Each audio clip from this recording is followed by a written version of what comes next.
Catatan Wakil Presiden Republik Indonesia.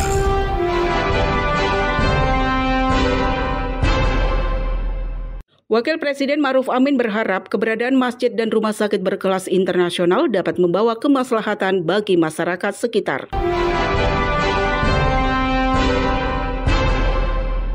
Wapres menyampaikan peningkatan kesejahteraan di Papua diupayakan dari berbagai aspek seperti pendidikan, kesehatan, dan ekonomi.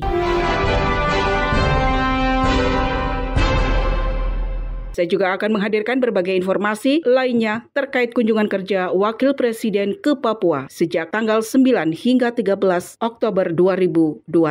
Inilah rangkaian kegiatan Wakil Presiden Kiai Haji Ma'ruf Amin yang terangkum dalam catatan Wakil Presiden RI bersama saya, Ragi Lestari. Catatan Wakil Presiden Republik Indonesia.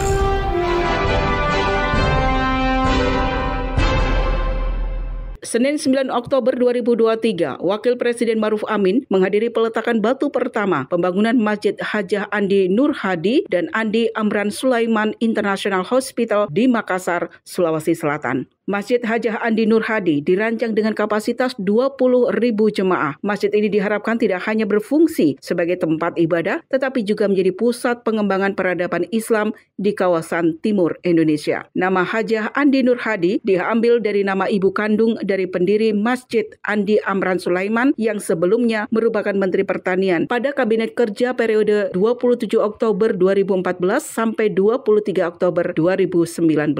Wakil Presiden Ma'ruf Amin mendukung penuh inisiatif Andi Amran Sulaiman Foundation yang membangun Masjid Hajah Andi Nur Hadi dan Andi Amran Sulaiman International Hospital di kawasan Panakukang, Kota Makassar, Sulawesi Selatan. Secara khusus, Wapres berharap keberadaan masjid dan rumah sakit berkelas internasional ini dapat membawa kemaslahatan bagi masyarakat sekitar. Masjid yang dibangun tidak hanya tempat ibadah, tapi juga dilengkapi dengan berbagai kelengkapan yang lainnya.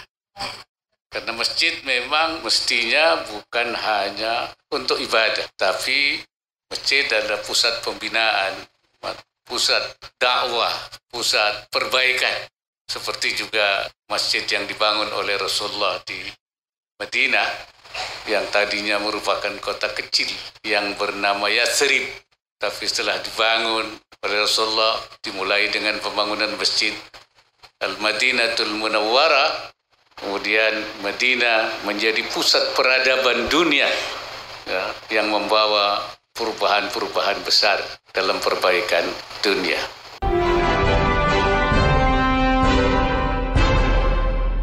Selepas peletakan batu pertama pembangunan Masjid Hajah Andi Nur Hadi dan Andi Amran Sulaiman International Hospital di Makassar, Wapres dan rombongan terbatas melanjutkan penerbangan menuju Bandara Sentani Jayapura, Provinsi Papua untuk melakukan kunjungan kerja selama 5 hari sejak tanggal 9 hingga 13 Oktober 2023. Usai menempuh penerbangan sekitar 3 jam 25 menit, pukul 19.55 waktu Indonesia Timur, Wakil Presiden Kiai Haji Ma'ruf Amin beserta Ibu Wuri Ma'ruf Amin tiba di Bandara Sentani Jayapura, Papua pada Senin 9 Oktober 2023. Wapres disambut oleh PJ Gubernur Papua Ridwan Rumah Sukun dan anggota Forum Koordinasi Pimpinan Daerah Provinsi Papua.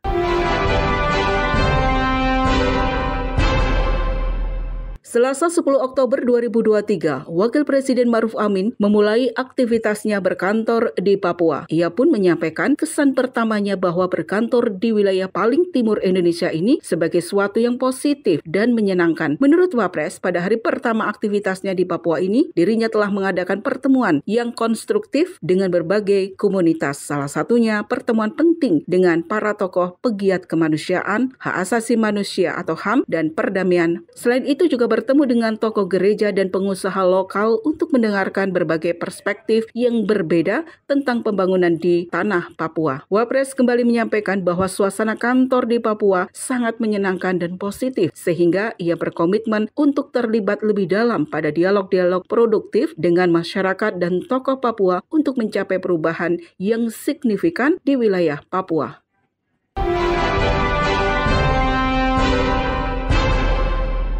Mengawali rangkaian kunjungan kerja di Provinsi Papua, Wakil Presiden bertemu dengan para tokoh pegiat kemanusiaan, hak asasi manusia atau HAM, dan perdamaian bertempat di kantor Gubernur Papua. Pertemuan ini sebagai upaya untuk mengatasi konflik di Papua serta bagian dari upaya pembangunan percepatan kesejahteraan di tanah Papua. Secara khusus, Wapres meminta para pemangku kepentingan untuk membangun perdamaian yang berkelanjutan di tanah Papua melalui penguatan kerjasama dan kolaborasi. Menurut Wapres, pemerintah memiliki komitmen yang penuh dalam menjadikan perdamaian sebagai fokus di tanah Papua, salah satunya melalui penyelenggaraan dialog yang konstruktif bagi masyarakat. Ya, saya kira kita sedang berusaha menghilangkan ketidakpercayaan itu melalui dialog-dialog yang terus kita lakukan dengan tokoh-tokoh agama. Ya, banyak hal yang di luar rapat formal ini kita lakukan. Beberapa hal yang bisa kita selesaikan dengan tokoh HAM, pegiat HAM tadi, dengan juga tokoh adat, ya, dengan berbagai pihak, dan juga dialog-dialog di tingkat sektoral. Jadi kegiatan-kegiatan sektoral itu kita lakukan dialog. Nah, melalui itu kita harapkan hal-hal yang menjadi salah pengertian itu akan hilang. Akan terus kita lakukan itu. Di mana letaknya? Ya kan, yang penting kita bicara soal apa yang menjadi keinginan daripada masyarakat Papua itu apa. Ya. Itu saya kira. Oleh karena kalau untuk bicara merdeka tentu tidak ada. Kalau merdeka itu itu harga mati. Kalau itu sudah bukan solusi. Tapi dalam masalah yang lain kita bicarakan secara terbuka.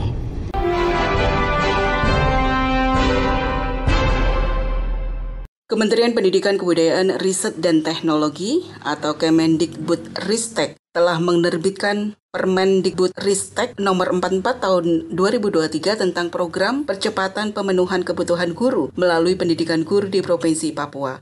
Peraturan ini diterbitkan untuk melakukan percepatan pemenuhan kebutuhan guru serta pemenuhan kualifikasi akademik dan kompetensi pendidikan di tanah Papua. Wakil Presiden Maruf Amin, selaku Ketua Badan Pengarah Percepatan Otonomi Khusus Papua atau BP3OKP, memberikan apresiasi atas terbitnya peraturan tersebut untuk memberikan layanan terbaik bagi masyarakat, khususnya orang asli Papua.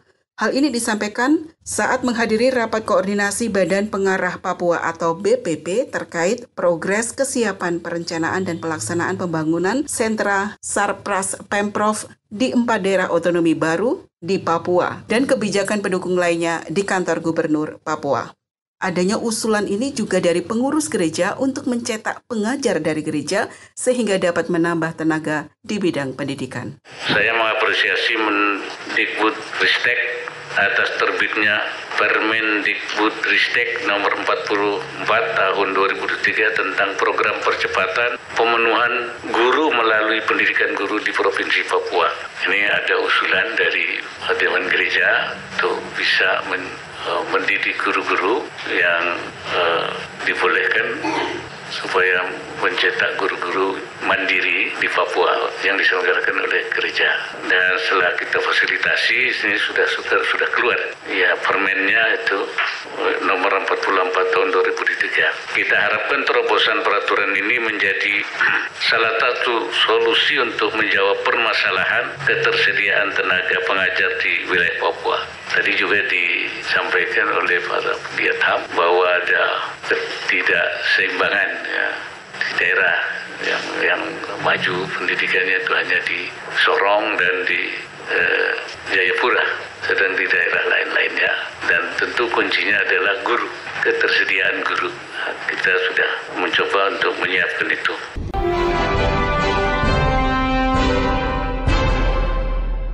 Wapres menginstruksikan langkah-langkah strategis untuk percepatan pembangunan sarana prasarana pemerintahan di 4 daerah otonomi baru Papua. Wapres menginstruksikan para menteri atau kepala lembaga agar menyiapkan dan melaksanakan langkah strategis sesuai dengan kewenangan untuk percepatan pembangunan sarana dan prasarana pemerintah di 4 daerah otonomi baru. Wapres juga menegaskan bahwa harus dilakukan dengan memanfaatkan agenda ekspos secara efektif untuk memastikan readiness kriteria, pematangan lahan, dan pelaksanaan pengadaan barang dan jasa. Selain itu, identifikasi data mengenai kebutuhan infrastruktur pendukung seperti air baku, jaringan listrik, dan telekomunikasi, sarana pembuangan limbah, serta energi juga harus dilakukan. Wapres menginstruksikan agar dapat memberikan pendampingan kepada Pemda dalam proses perencanaan dan pelaksanaan pembangunan Praspem.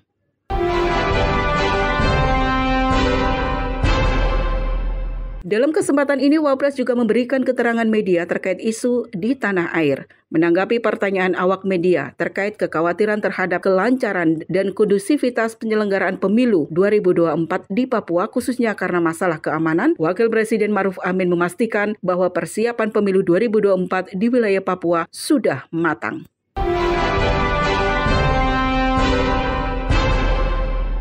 Rabu 11 Oktober 2023, Wakil Presiden Ma'ruf Amin menyerahkan 102 sertifikat tanah hasil program pendaftaran tanah sistematis lengkap atau PTSL kepada masyarakat Papua di Youth Creative Hub, Kota Jayapura, Papua. Dalam sebutannya, Wapres menuturkan bahwa PTSL atau pendaftaran tanah sistematis lengkap merupakan program nasional yang dilaksanakan sejak 2017 lalu dengan target terdaftar 126 juta bidang tanah pada tahun 2025 mendatang. Wapres juga menyampaikan bahwa tanah memiliki nilai yang berharga dalam hati masyarakat Papua, baik dari sisi spiritualitas, sosiologis, antropologis, kebudayaan, maupun ekonomi masyarakat. Tanah dipandang sebagai ibu atau mama yang melahirkan kehidupan sosial masyarakat Papua. Hari ini saya berbahagia karena dapat hadir kembali di tanah Papua, salah satunya untuk menyerahkan 102 sertifikat tanah hasil program pendaftaran tanah sistematis lengkap atau yang disingkat PTSL. PTSL merupakan program nasional yang dilaksanakan sejak 2017 dengan target 126 juta bidang tanah akan terdaftar pada tahun 2025. Penyerahan sertifikat tanah ini merupakan komitmen pemerintah untuk mempercepat pensertifikatan tanah di seluruh Indonesia secara gratis. Sertifikat tanah ini sangat penting karena menjamin kepastian hukum dan perlindungan hukum terhadap pemiliknya.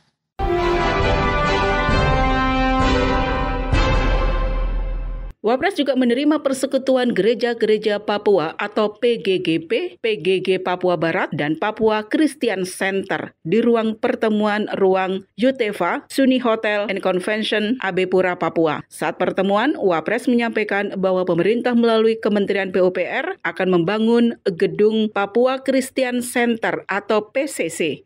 Gedung PCC yang ditargetkan dapat terbangun pada tahun 2024 ini, Wapres meminta adanya usulan opsi lahan pembangunan dari PCC dan Persekutuan Gereja-Gereja Papua atau PGGP. Wapres menyampaikan bahwa peran penting para pemuka agama terdapat pada keberadaan yang dekat dengan masyarakat. Melalui kedekatan tersebut, maka komunikasi yang terjalin di antaranya keduanya pun dinilai dapat berjalan dengan secara efektif, utamanya dalam memberikan pemahaman kepada masyarakat baik melalui edukasi maupun sosialisasi.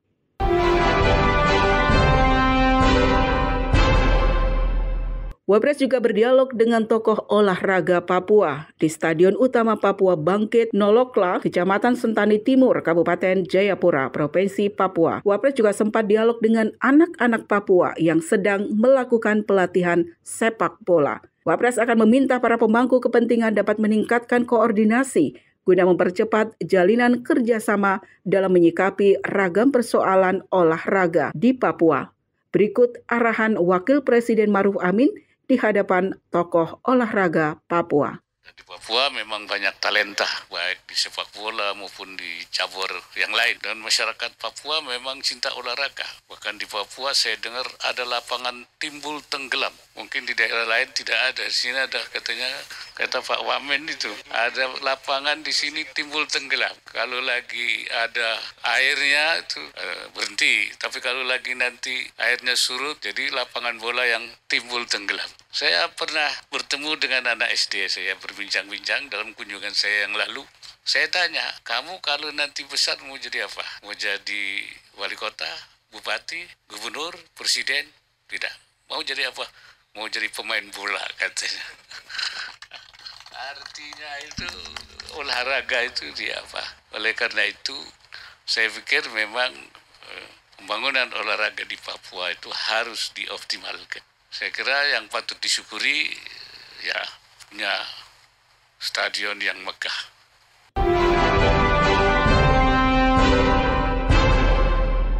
Wapres menanggapi soal keamanan di Papua dan disampaikan peningkatan kesejahteraan di Papua diupayakan dari berbagai aspek seperti pendidikan, kesehatan, dan ekonomi. Di samping itu, pemerintah juga tetap mengedepankan pendekatan keamanan guna memberikan perlindungan kepada seluruh masyarakat Papua dari segala macam gangguan keamanan. Ia menekankan pendekatan keamanan dimaksudkan semata-mata untuk menjaga stabilitas keamanan sehingga implementasi program-program peningkatan kesejahteraan rakyat bisa berjalan dengan lancar.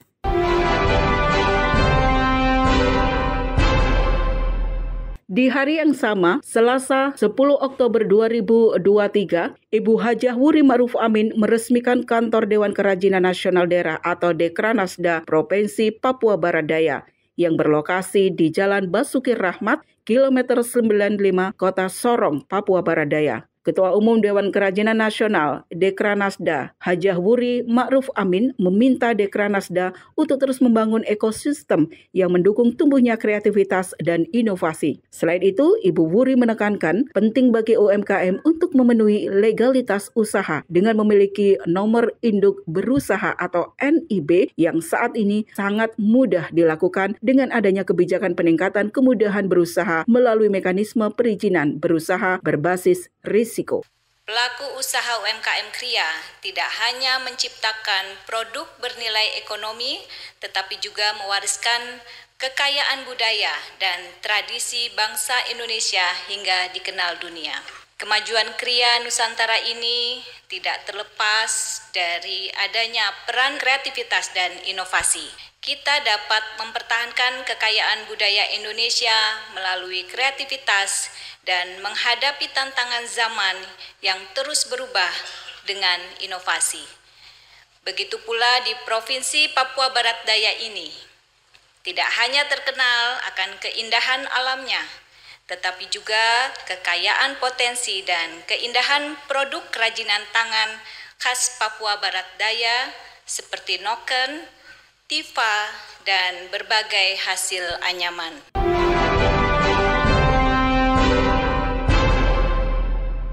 Jumat 13 Oktober 2024, Wakil Presiden Ma'ruf Amin menghadiri Istimak Sanawi atau pertemuan tahunan Dewan Pengurus Syariah ke-19 tahun 2023 di Jakarta. Dalam sambutannya, Wapres menyampaikan bahwa belum lama ini masyarakat disuguhi fakta menyedihkan, yaitu pasar konvensional seperti pasar Tanah Abang tergerus oleh pasar digital. Padahal hampir semua pelaku di pasar konvensional adalah UMKM. Karena itu, segenap stakeholder ekonomi, termasuk ekonomi syariah, harus menyiapkan diri dan terus beradaptasi untuk menghadapi tantangan disrupsi sebagai respon terhadap dinamika zaman. Diperlukan peran dan para regulator, pelaku industri, Dewan Syariah Nasional MUI, dan juga para Dewan Pengawas Syariah untuk mendukung upaya tersebut. Wapres lantas meminta Dewan Pengarah Syariah menyiapkan langkah-langkah strategis untuk memastikan fatwa-fatwa Dewan Syariah Nasional dapat dijalankan dan diimplementasikan di perusahaan yang diawasi Dewan Pengarah Syariah. Selain itu, Dewan Pengarah Syariah juga harus mampu menggali dan memperdalam berbagai aspek pengembangan produk-produk ekonomi dan keuangan syariah sekaligus menjaga penerapan prinsip syariah. Hadirin sekalian, disrupsi menjadi tantangan ekonomi global saat ini. Kemajuan teknologi digital dan inovasi merupakan faktor pendorong utama Pelaku ekonomi yang tidak menyesuaikan diri akan terkena dampak karena disrupsi ekonomi merupakan keniscayaan yang tak terelakkan. Belum lama kita disuguhi fakta menyedihkan yaitu pasar konvensional seperti pasar Tanah Abang tergerus oleh pasar digital. Padahal hampir semua pelaku di pasar konvensional adalah UMKM. Oleh karenanya mesti segera dilakukan langkah penyadaran kepada para pelaku usaha, khususnya UMKM, untuk menyiapkan diri dan terus adaptif dengan dinamika zaman, termasuk menghadapi tantangan disrupsi. Tantangan disrupsi ini juga menerjang sektor ekonomi dan keuangan syariah. Oleh sebab itu, para pelaku di sektor ini juga harus sigap untuk memitigasi dan mengantisipasinya. Demikian rangkaian kegiatan Wakil Presiden Kiai Haji Ma'ruf Amin yang terangkum dalam catatan Wakil Presiden RI. Saya, Ragi Lestari, melaporkan. Catatan Wakil Presiden Republik Indonesia.